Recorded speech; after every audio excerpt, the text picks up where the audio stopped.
Hello everyone. আমরা যারা টেলিগ্রামে কেটিজেনে কাজ করছি, আমাদের কেটিজেনের কেটি কয়েন কিন্তু আমাদের বাইন্যান্সে চলে এসেছে।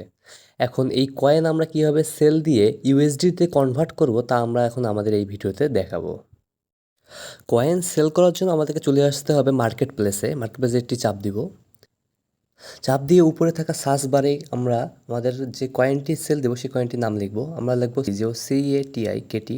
যেহেতু এখন এই কয়েনটি আসতেছে না, কারণ এটি এখন লিস্টিং হয়নি, 20 থেকে পর এই কয়েনটি হচ্ছে এখানে দেখা যাবে। সো আমার কাছে কিছু ডগ কয়েন আছে, আমি ডগ কয়েন দিয়ে এখানে দেখাই দিচ্ছি।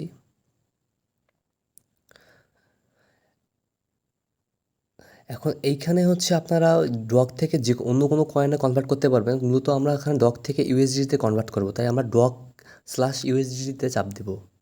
এখানে হচ্ছে কেটি প্লাস ইউএসডিতেও দেখতে পারবো আমরা।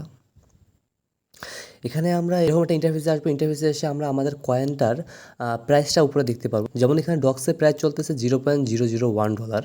সো নিচে হচ্ছে সেল এবং বাই অপশন আছে। আমরা সেল করবো না বাই করবো সেটা দেখে নেব। আমরা যেহেতু এখানে সেল করবো তাই এখানে সেলের উপরে চাপ দিব। দেন এখানে হচ্ছে উপরে দেখা যাচ্ছে যে অ্যামাউন্ট ডগ, এখানে আমরা আমাদের কত কয়েন মানে কয়টা কয়েন বিক্রি করবো সেটা আমরা এখানে দিতে পারবো। এবং নিচে একটা অপশন আছে, যে অপশনটা হচ্ছে মাধ্যমে আমরা হচ্ছে আমাদের ফুল ম্যাক্স কয়েনটা বিক্রি করে দিতে পারবো। তো এখানে এটা হাত দিয়ে চাপ দিয়ে টান দিলে কিন্তু এটা ফুল হবে, আবার 50%ও করা যাবে।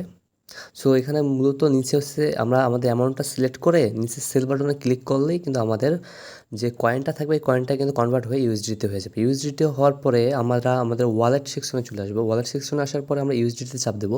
ইউএসডিতে চাপ দেওয়ার পরে আমরা কিন্তু এখানে আমাদের ইউএসডিটা দেখতে পারবো, যেটা হচ্ছে আমাদের কয়েনটি কনভার্ট হয়ে গেছে।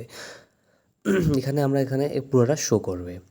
সো এখন আমরা এই ইউএসডিটা কীভাবে সেল দিয়ে টাকায় পরিণত করবো এবং টাকা আমরা আমাদের নগদ এবং বিকাশের মাধ্যমে কীভাবে তুলবো সে সম্পর্কে যদি আপনারা ভিডিও পেতে চান তাহলে কমেন্ট করে জানাবেন এবং চ্যানেলটিকে সাবস্ক্রাইব করুন এবং আমাদের পাশেই থাকুন।